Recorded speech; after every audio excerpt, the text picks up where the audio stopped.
کہ یہ ضمنی انتخاب فوج کی نگرانی میں ہوئے. بالکل. تو عمران خان صاحب نے مطالبہ کیا تھا کہ فوج کا سپاہی اندر بھی ہو اور باہر بھی ہو. ایسا ہی تھا, ایسا ہی ہوا. بالکل. اور کوئی یعنی آپ دیکھیے کوئی فائرنگ نہیں ہوئی, کوئی اسلحہ نہیں لہرایا گیا. پولیس جو تھی اس نے بھی اپنے فرائض مناسب طریقے سے ادا کی اور فوج کی نگرانی تھی. گنتی ہوئی ہر جگہ, کوئی شکایت پیدا نہیں ہوئی. اس کے بعد وہاں ہر پولنگ سٹیشن پر اعلان ہوا, مشتہر کیا گیا, دستخط کر کے فارم جو تھے وہ پولنگ ایجنٹس کو دیے گئے.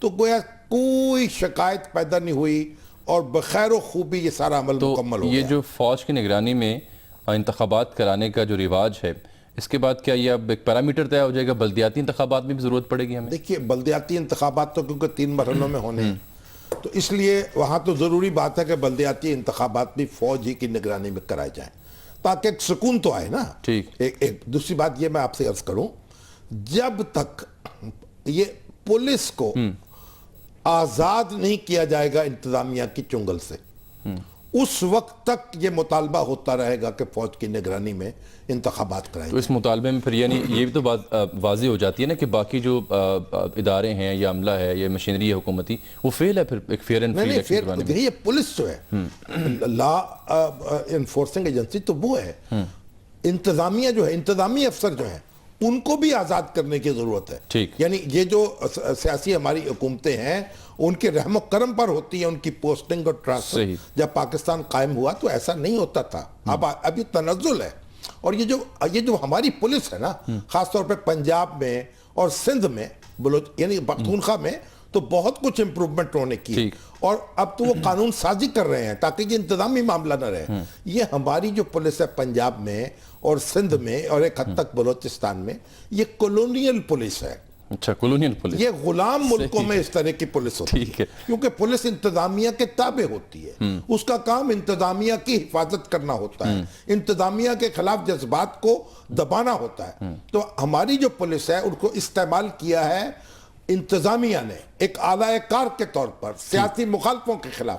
تو اب یہ جو پولیس جو لونڈی بنا کے رکھی ہوئی ہے, اس پر لوگوں کا اعتماد نہیں ہے, اور جب تک اس کو اسی طریقے سے خود مختار نہیں کیا جائے گا تب تک فوج کی نگرانی بھی مطالبہ ہوگا. جس طرح یہ خیبر پختونخوا میں کی جا رہی ہے, پنجاب میں بھی اور سندھ میں بھی اور بلوچستان میں بھی, اس وقت تک یہ مطالبہ ہوتا رہے گا اور اس مطالبے کو آپ رد نہیں کر سکیں گے. بالکل ٹھیک. شام صاحب ایک بریک لے لیتے ہیں, بریک کے بعد واپس آتے ہیں, کچھ ٹرن آؤٹ کا بھی ہم ذکر کریں گے, ووٹ ڈیفرنس کا بھی, اکھاڑا کا جو انتخاب ہوا اس کا جو نتیجہ سامنے آیا اس پر بھی بات ہوگی, لیکن ایک بریک کے بعد.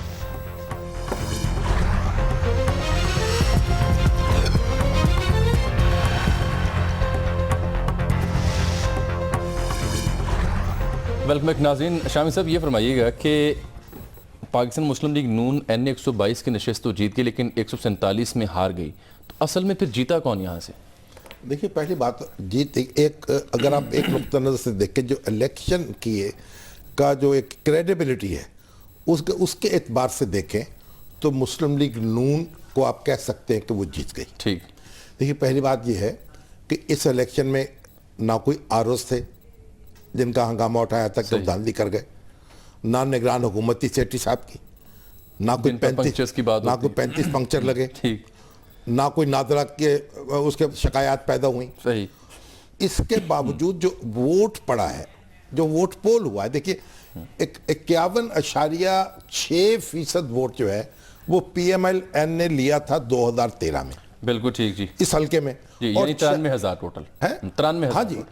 46.8% ووٹ لیا تھا پی ٹی آئی, یعنی 84,000 جو ووٹ پول ہوئے ان کا. ٹھیک. اچھا اب اس میں ان کے درمیان ڈیفرنس تھا 9,000 ووٹ. 9,000 ووٹ کا. اچھا اب اس وقت جو مسلم لیگ نون ہے اس نے ووٹ لیا ہے 50.6% ٹوٹل کاسٹڈ ووٹ میں سے. ہاں جی. ٹھیک ہے. اور 1% ووٹ ان کے کم ہوئے. ٹھیک. اور پی ٹی آئی جو ہے اس نے لیا 48.7%. ٹھیک. اب 1.9% ووٹ ان کے زیادہ ہوئے. ٹھیک ہے نا. یعنی نون لیگ کا 1% کم ہوا اور ان کا زیادہ ہوا. بالکل ٹھیک. اچھا اب آپ یہ دیکھیے کہ اور اتنا نیرو کتنے ووٹوں کا فرق تھا؟ 3,000. اس وقت ابھی تو آیا جی 2,443 ووٹوں کا فرق ہے. تو آپ لیکن آپ دیکھیے اگر تو اس کو ووٹوں سے آپ گنے تو مسلم لیگ نون کے لیے کوئی اچھی خبر نہیں ہے، کیونکہ شعیب صدیقی بھی یہاں سے جیتے ہیں جی ہاں، اور عبدالعلیم خان نے بھی اتنے ووٹ حاصل کر لیے ہیں، بہت یعنی قریب سے یا سمجھے گولی گئی ہے. لیکن اگر آپ یہ دیکھیں کہ جو پیٹرن تھا 2013 کے انتخابات کا، ٹھیک، جو دعویٰ کیا جب بھی 40,000 ووٹ یہاں غلط بوگس پڑے ہیں، 50,000 ووٹ بوگس پڑے ہیں، جو ہنگامہ برپا تھا پی ٹی آئی نے کیا ہوا تھا، اس کی توثیق نہیں ہو سکی. ٹھیک، کیونکہ ایک بار پھر سے ایاز صادق جیت گئے. ایاز صادق جیتے ہیں اور ووٹوں کا پیٹرن وہی رہا ہے اور بہت معمولی فرق واقع ہوا ہے. تو اب اس کا مطلب یہ ہے کہ 2015 کا ضمنی انتخاب اس بات کی شہادت دے رہا ہے کہ 2013 کا انتخاب بھی لوگوں کے جو صحیح جذبات یا احساسات تھے ان کی عکاسی کر رہا تھا. ٹھیک، تو شعیب صدیقی صاحب کی بات کریں گے آپ؟ اچھا، شعیب صدیقی صاحب جو تھے ان میں بھی تھوڑا مارجن ہوا، ان میں ہے جی نہیں زیادہ ہے. دیکھیے as compare to Ayaz Sadiq صاحب والا جو لیڈ ہے 3,562 یہ لیڈ ہے. 3,500. آپ اس سے پہلے اس حلقے میں ایک نشست جیت چکے ہیں آپ کے میاں اسلم اقبال صاحب، اور یہ شاید پہلی بار ہوا ہے کہ 2 نشستیں ایم پی ایس کی پی ٹی آئی کی اور اوپر ایک چیز. اب یہ بھی جیت لی. اب یہ جو شعیب صدیقی کی جیت ہے، جو محسن لطیف ہے جن کے بارے میں کہا جاتا ہے کہ وہ بہت سست مزاج تھے، اگرچہ محترمہ کلثوم نواز کے قریبی عزیز ہیں، لیکن کہا جاتا ہے سست مزاج تھے اور کام ہلکے کے لوگوں کو اٹینڈ نہیں کرتے تھے. لیکن پھر ان کو ٹکٹ کیوں دیا گیا؟ تو اب ٹکٹ ہی نہیں دیا نہیں تھا. ابھی کچھ دیر پہلے محترمہ مریم نواز شریف صاحب کا ٹویٹ آیا ہوا تھا، وہ اس پر کہہ رہی تھی کہ انہوں نے چونکہ ڈیلیور نہیں کیا ان کو ٹکٹ کیوں دیا گیا. بات یہ کیا ہے، جب اس کا مطلب ہے آپ جب ٹکٹ دے رہے تھے تو آپ کو خبر نہیں تھی کہ یہ ڈیلیور نہیں کیا ہے. یعنی پارٹی آپ کی آرگنائزیشن اتنی ڈھیلی ہے. تو بہرحال یہ ایک کلوز فائٹ اس لحاظ سے دیکھیں پیپل، یہ جو آپ کی یہ پی ٹی آئی ہے اس کے لیے ایک اچھی خبر ہے کہ وہ 2013 کے انتخاب میں ایک سب سے بڑی حریف بن کے ابھری تھی مسلم لیگ کی لاہور میں، اور اب بھی اس کی یہ حیثیت برقرار ہے. اور اس کو اس تمام تر جو دھرنے کے اور جوڈیشل کمیشن کے جو سیٹ بیک ہوئے اس کے باوجود اس نے ریکور کیا ہے اور اپنی کانسٹیٹوئنسی کو متحرک کر کے اپنے ساتھ رکھا ہے اور اتنا ٹف ٹائم دیا. تو اب یہ دونوں جماعتیں جو ہیں ان کو تسلیم کرنا ہوگا ایک دوسرے کو. اب ایک دوسرے کو نظر انداز نہیں کر کے آپ آگے نہیں بڑھ سکتے. یہ بات تو اس لیے یہ کیا لاہور کو تقسیم کر دیا گیا اس انتخاب کے بعد؟ ہم سمجھیں ایک لاہور والوں نے ایک بڑی سیٹ تو دے دی ہے نون لیگ کو اور ایک چھوٹی سیٹ دے دی ہے پی ٹی آئی کو. یعنی دونوں کو مایوس نہیں کیا. میرے دونوں ہاتھ نکلے کام کے. تو آپ یہ کہہ سکتے ہیں کہ دونوں مایوس نہیں ہیں اور دونوں کو اس سے افاقہ ہوا ہے. لیکن اس سے ایک فرق جو پڑا سسٹم میں استحکام ہوا ہے. اب تسلیم کیا. اب دیکھیں نا شکایات پیدا ہوئی ہیں، سرور صاحب نے بھی بات کی ہے، اسلم اقبال صاحب نے بھی کی ہے، اور اس کے جناب یہ کوئی ووٹ ادھر ادھر ہو گئے، کوئی پولنگ سٹیشنوں پہ ملے نہیں، کہیں اور ٹرانسفر ہو گئے. لیکن ابھی بھی کوئی اس کی مصدقہ صورت سامنے نہیں آئی. لیکن سب کے باوجود یہ کہا گیا پی ٹی آئی کی طرف سے کہ ہم نے انتخابی نتیجہ قبول کر لیا، کیونکہ اگر نتیجہ قبول نہ کرتے تو پھر ان کے لیے اور مشکل ہوتی اور کوئی آپشن نہیں تھی. اسی میں ابھی جو عمران خان صاحب کے کچھ ٹویٹس آئے یا فوری ریاکشن آیا، اس میں تحفظات کا اظہار تو پی ٹی آئی کر رہی تھی. ابھی بھی پریس کانفرنس جاری تھی ان کی کہ آخری لمحات میں ووٹر لسٹوں میں کچھ ووٹرز کو نکالا گیا. یہ خان صاحب کا اسیسمنٹ تھی. نکالا کس نے نکالا، کیسے نکالا؟ لیکن اس پر جو آبجیکشن سر آ رہی ہے اس ان کی کنسرن پر وہ یہ ہے کہ اگر آپ کی منطق کو درست مان لیا جائے کہ ووٹرز آخری لمحے پر نکالے گئے اس لیے NA-122 میں آپ کو شکست ہوئی 2,500 ووٹ سے، تو پھر 147 میں کیسے جیت گئے؟ جی ہاں، میرا یہ خیال ہے نا. ہاں، اس لیے یہ کوئی بات آسان نہیں ہے. لیکن ہمارے چودھری سرور صاحب جو ہیں انہوں نے ایک اپنا لوہا منوایا ہے. جس طرح انہوں نے کمپین کو آرگنائز کیا، جس طرح سیکریٹریٹ کو آرگنائز کیا، جس طرح اپنے پولنگ ایجنٹس تھے ان کی ٹریننگ کی، پھر جس طرح پولنگ سٹیشنز پہ پہرا دیا، اس میں مسلم لیگ نون کے لیے بھی سوچنے کا معاملہ ہے. ان کے جو ورکرز ہیں وہ بھی آہستہ آہستہ وہ ایکٹیویٹ ہوئے ہیں. اور پھر جب الیکشن جیتا ہے تو تمہارا ایک بہت بڑا سمندر تھا. تو حمزہ شہباز جو ہیں ان کے لیے بھی ایک اچھی صورت پیدا ہوئی، کیونکہ وہی لیڈ کر رہے تھے نا اس کمپین کو.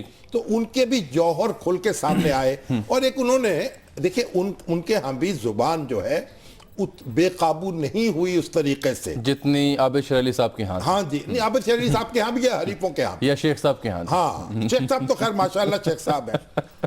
اچھا اب یعنی یہ جو دونوں کے لیے اس میں اچھی خبر ہے اور دونوں کے لیے وارننگ ہے، کیونکہ جو اکاڑے میں جو صورت پیدا ہوئی ہے وہ بالکل مختلف ہے۔ بالکل اکاڑے والی بات بھی ہم کرتے ہیں لیکن ایک بریک کے بعد، لیکن اس سے پہلے جاتے جاتے جو ٹرن آؤٹ کا سلسلہ تھا 2002 میں اسی حلقے میں 33.4%، 2008 میں 35.6% اور 2030 میں 56 اور اب گر کے 43۔ یعنی جتنی بڑی کیمپین، جتنی میڈیا ہائپ تھی، میں تو سوچ رہا شاید یہ 60% سے اوپر چلی جائے۔ یہ بائی الیکشن جو ہے نا، اس میں اس کے حوالے سے اگر آپ دیکھیں تو بہت بڑی ٹرن آؤٹ۔ ٹھیک، بائی الیکشن میں ضمنی انتخاب میں کوئی حکومت تو بدلنی نہیں ہوتی، ایک سیٹ کا معاملہ ہوتا ہے، تو بائی الیکشن میں عام طور پر 25%، 24% ووٹ پڑتے ہیں، 30%۔ ٹھیک ہے، تو بہرحال اگر لوگ جو ہیں اور نکل آتے باہر تو پتہ نہیں پھر پی ٹی آئی کو فائدہ ہو سکتا تھا، بالکل، کیونکہ اپوزیشن ہی کو فائدہ ہوگا نا۔ ٹھیک، کچھ لوگ دیکھیں پی ٹی آئی کے جو ووٹرز ہیں وہ دیر سے اٹھے اور دیر سے آئے، اب یہ کہنا تو معاملہ ہے، کیونکہ یہ ویسے بات شامی صاحب طے تھی۔ میں نے کچھ 84 پولنگ سیشن کل پھیرے تھے تو 12 بجے تک اتنا رش نہیں تھا، بہت کم ووٹرز نظر آ رہے تھے، لیکن 2 بجے کے آنورڈ کو مومنٹم تھوڑا بنتا ہوا دکھائی ہمیں دیا۔ لیکن اگر آپ دوسرے ملکوں کے مقابلہ کریں، اب دیکھیں ترکی میں تو کمپلسری ووٹنگ ہوتی ہے، میرا خیال وہاں تو 80-85%، 90% ٹرن آؤٹ، ہاں جی ٹرن آؤٹ ہوتی۔ صحیح، تو یعنی یہ جب آپ جمہوریت کی بات کرتے ہیں تو پھر لوگوں کو اس میں انوالو بھی ہونا چاہیے۔ بالکل ٹھیک، تو یہ جو اکثریت ایک بڑی اچھی خاصی تعداد جو ہے جو اپنے آپ کو الگ رکھتی ہے اس عمل سے، اس کی بھی پھر وہی بولتی ہے نا جب زیر و زبر کرتی ہے معاملات کو۔ یہ بھی ایک نقطہ اور ہے۔ اوکاڑا کے بائی الیکشن کا ذکر بھی ہوگا ناظرین، لیکن ایک بریک کے بعد ہمارے ساتھ رہیے۔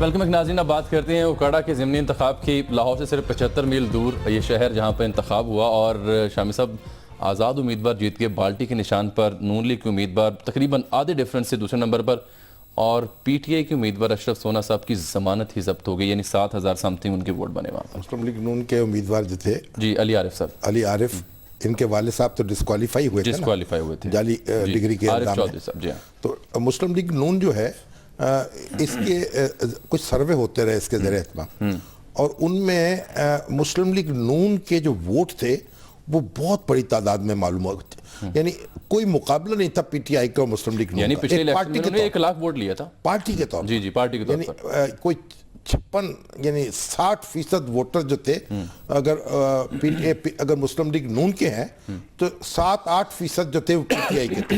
صحیح، اور لیکن مسلم لیگ نون میں کئی لوگ جو تھے ٹکٹ کے امیدوار تھے، ان میں جو ہمارے یہ ریاض صاحب جو ہیں یہ بھی بڑے پرانے مسلم لیگر ہیں اور وہاں کے بڑے نیک نام انڈسٹریلسٹ ہیں، اور بڑی ایک مضبوط ان کی شخصیت ہے اور ایک طویل عرصہ ہے رفاقت کا مسلم لیگ سے۔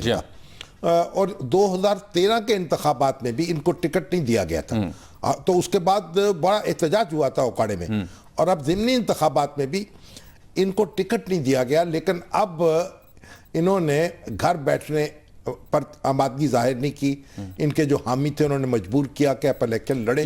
یہ بات درست ہے کہ کہا جا رہا ہے کہ جی اوکاڑا میں اصل میں وزیر اعظم میاں محمد نواز شریف صاحب کی فتح اور نون لیگ بیسز جماعت کی شکست ہے، کیونکہ وزیر اعظم صاحب چاہتے ٹکٹ دینا، پارٹی نہیں مانی۔ بھائی بن جتنا نے چاہے نقطے اٹھا دیں، میرا خیال واقعاتی طور پر یہ درست نہیں ہے، اگرچہ کہ ابھی مریم نواز شریف صاحب کا آیا میسج کہ نواز شریف صاحب نہیں چاہتے تھے کہ محسن لطیف کو ٹکٹ دیا جائے، اچھا، لیکن یا صادق صاحب نے یہ کہا کہ اس آخری لمحوں میں جو امیدوار تبدیل کرنا مناسب نہیں ہوگا، اس کے اپنا نقصان ہو سکتا ہے۔ صحیح، تو لیکن اب یہ جو یہاں کے جو ایم پی ایس تھے، اور جو کیونکہ یہ بھی ایک موروثی چیز ہوتی ہے نا، جو ایک ایم پی رخصت ہوئے، ایم این اے رخصت ہوئے، اب ان کا بیٹا جو ہے، اب یہ سارے ایم این اے اور ایم پی اے سمجھتے ہیں کہ اگر ان کی سیٹ ہاتھ سے نکل جائے تو ان کا بیٹا وہاں موجود ہونا چاہیے، ٹھیک ہے، تو انہوں نے کہا کہ جناب انہی کو ٹکٹ دیں۔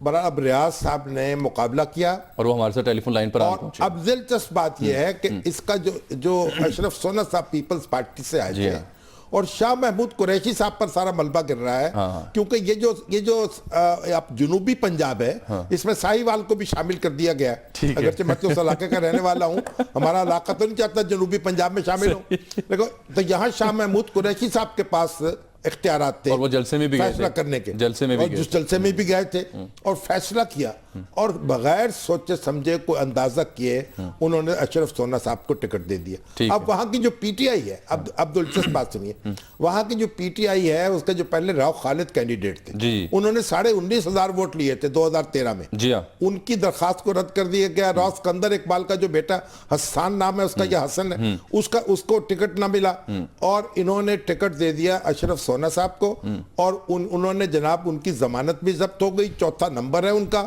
اور پی ٹی آئی کے لوگوں نے بھی ووٹ دیے ریاض صاحب کو، باغیوں نے، اور مسلم لیگ نون کے باغیوں نے بھی ان کو ووٹ دیے. اب اگر میں ہنستا ہوں اس بات پر بھی کہ اگر پی ٹی آئی کا کوئی مؤثر امیدوار کھڑا ہو جاتا تو شاید ریاض صاحب کے لیے صورتحال مختلف ہو جاتی کہ ان کے ووٹ ان کو نہ پڑتے اور شاید پی ٹی آئی کی ضمانت بھی ریاض الحق صاحب ٹیلی فون لائن پر موجود ہیں. السلام علیکم ریاض الحق صاحب، سب سے پہلے تو آپ کو مبارکباد جناب ضمنی انتخاب جیتنے پر. جی بہت شکریہ آپ کا، تھینک یو ویری مچ. میں آپ کا بہت مشکور ہوں کہ آپ نے مجھے لائن پر لیا. So nice of you. Riaz ul Haq صاحب بتائیے کہ آپ کو یہ ٹکٹ نہیں ملا اور آپ تو بڑی عرصے سے وابستہ ہیں مسلم لیگ سے اور کوشش کرتے رہے، پھر کیا وجہ ہے کہ ٹکٹ آپ کو بار بار ریفیوز کیوں ہوا؟ سر ایکچولی میں بیفور پارٹیشن میرا خاندان پاکستان مسلم لیگ سے وابستہ ہے. میرے دادا کو شرف حاصل ہے کہ 1940 کی قرارداد میں میرے گاؤں سے 27 لوگوں کے قابل کی صورت میں وہ 3 دن یہاں پہ منٹو پارک میں رہے ہیں. جلندھر سے آئے تھے؟ جی جی نہیں سر، بھگو پور ہے یہ، امرتسر. اچھا امرتسر سے آئے تھے. جی امرتسر. گزارش ہے کہ میرے دادا کو یہ شرف حاصل ہے کہ انہوں نے قائد اعظم رحمۃ اللہ علیہ سے ہاتھ ملایا ہوا ہے. کیا نام تھا ان کا؟ چودھری فضل الدین مرحوم. ماشاءاللہ. اور گزارش ہے کہ میری نون لیگ سے رفاقت پچھلے 27 سال سے ہے. ٹھیک. میں ایک چھوٹے سے کارکن کی حیثیت سے کام کرتا رہا ہوں. 2013 میں بھی مجھے یہ کہہ کے ریفیوز کیا گیا کہ سروے تو آپ کے حق میں ہے لیکن پارٹی کے لیے سیکریفائس کریں. ٹھیک. میرے ڈیرے پہ میرے دوستوں نے، ساتھیوں نے آگ تک لگا دی لیکن اس کے باوجود میں نے اپنے ڈاکومنٹس وڈرا کر لیے. ٹھیک. اس مرتبہ بھی ایسے صورتحال ہے کہ جو سروے ہوا ہے اس میں سروے میں آپ آگے ہیں، میں نے وہ سروے خود دیکھا ہے. جی جی. لیکن اس کے بعد اب صورتحال یہ ہے کہ جو ہمارے ایم پی ایس حضرات ہیں یہ 30 سال سے قابض ہیں شہر کی مسلم لیگ پر، اور یہ اس حد تک کرول ہیں کہ آپ اندازہ نہیں لگا سکتے. تو آپ کا کوئی رابطہ میاں نواز شریف صاحب سے نہیں ہوا اس دوران میں؟ سر میرے میاں حمزہ صاحب سے اور پارٹی کے رہنما سے بہت مرتبہ بات ہوئی. مجھے انہوں نے یقین دہانی بھی کروائی تھی کہ سروے کے بعد جو میرٹ بنے گا اس پہ کیا جائے گا. ٹھیک.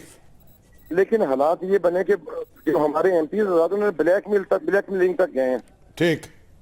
اور اس میں بعد میں یہ ہوا کہ ان کے بیٹے کو ٹکٹ دے دی جائے گی جو تحریک جب یہ دھرنا چل رہا تھا پی ٹی آئی کے ساتھ رابطوں میں تھے چودھری عارف صاحب. ٹھیک. ان کے بیٹے کو مجھ پہ بالکل آ کے آپ قربانی دیں. لیکن اس مرتبہ صورتحال یہ تھی کہ میں پولیٹیکلی بالکل ختم ہو رہا تھا اگر میں الیکشن نہ لڑتا. ٹھیک. میرے تمام دوست مجھ سے اس حد تک نائب تھے. اب صورتحال کچھ ایسے کہ تو اب کیا فیصلہ ہے آپ کا؟ یہ سوچ رہے ہیں ابھی یہ فیصلہ کر لیا آپ نے؟ یعنی اگر اب نون لیگ دعوت دے کے جیتو گئے آئیے شامل ہو جائیے تو کیا فیصلہ ہوگا آپ کا؟ سر اس میں تھوڑی سی گزارش ہے کہ مور دین 90% پی ٹی آئی نے مجھے سپورٹ کیا ہے. یہاں پہ ہمارا یونینیمس راجپوت گروپ نے مجھے سپورٹ کیا ہے اور مور دین 90% آپ کو پتا ہے کہ وہ کھڑا منی لاڑکانہ رہا ہے. بالکل ٹھیک ہے. یہاں پہ مور دین 90% پیپلز پارٹی میرے ساتھ سپورٹ میں کھڑی ہے. ٹھیک. اگر میں ذاتی طور پر کوئی فیصلہ کروں، میری اگر ذات سے پوچھا جائے تو میری نون پاکستان مسلم لیگ سے اتنی گہری وابستگی ہے، میرے خون میں مسلم لیگ شامل ہے. بالکل ٹھیک. تو میرا فیصلہ ادھر ہوگا لیکن اپنے دوستوں کو نہیں چھوڑ سکتا. بالکل اپنے دوستوں کی مشاورت کے بعد فیصلہ کروں گا. ٹھیک ہے. ٹھیک ہے انشاءاللہ تعالیٰ 1 یا 2 دن میں 3 دن میں ہم فیصلہ کر لیں گے انشاءاللہ. اللہ تعالیٰ جناب چلے بہتر صورت کرے. بہت شکریہ. ہمارا مسلم لیگ نون تو للچائی ہوئی نظروں سے آپ کی طرف دیکھ رہی ہے. ٹھیک ہے جی، بہت شکریہ آپ کا. شام صاحب پیپلز پارٹی کے ساتھ کیا ہوا؟ نہیں جی، پیپلز پارٹی کے لوگ بھی ریولٹ کر گئے نا. یعنی لاہور میں 2800 سے اب 900 تک ووٹ آگے بیرسٹر عامر حسین. مجھے کل کسی نے پوچھا تھا تو میں نے کہا اگر وہ 10,000 ووٹ لے جائے فرض کریں تو پھر بہت بڑی کامیابی ہوگی جو پیپلز پارٹی کی. تو ارشاد عارف صاحب نے مجھے کہا آپ کے کیا کر رہے ہیں بھائی، 2800 تو انہوں نے 2013 میں لیے تھے اور اب آپ نے 10,000 ووٹ تو آپ نے پتہ نہیں کیا کر دیا. اور شامی صاحب اہم بات یہ تھی کہ میں بڑا ڈھونڈتا رہا پورے حلقے میں، کہیں مجھے ان کی کیمپین نظر آئی. بالآخر شادمان کچھ حلقوں میں کچھ پوسٹرز دکھائی دیے عامر حسین صاحب کے، اس میں زرداری صاحب کی تصویر نہیں تھی. تصویر ہوتی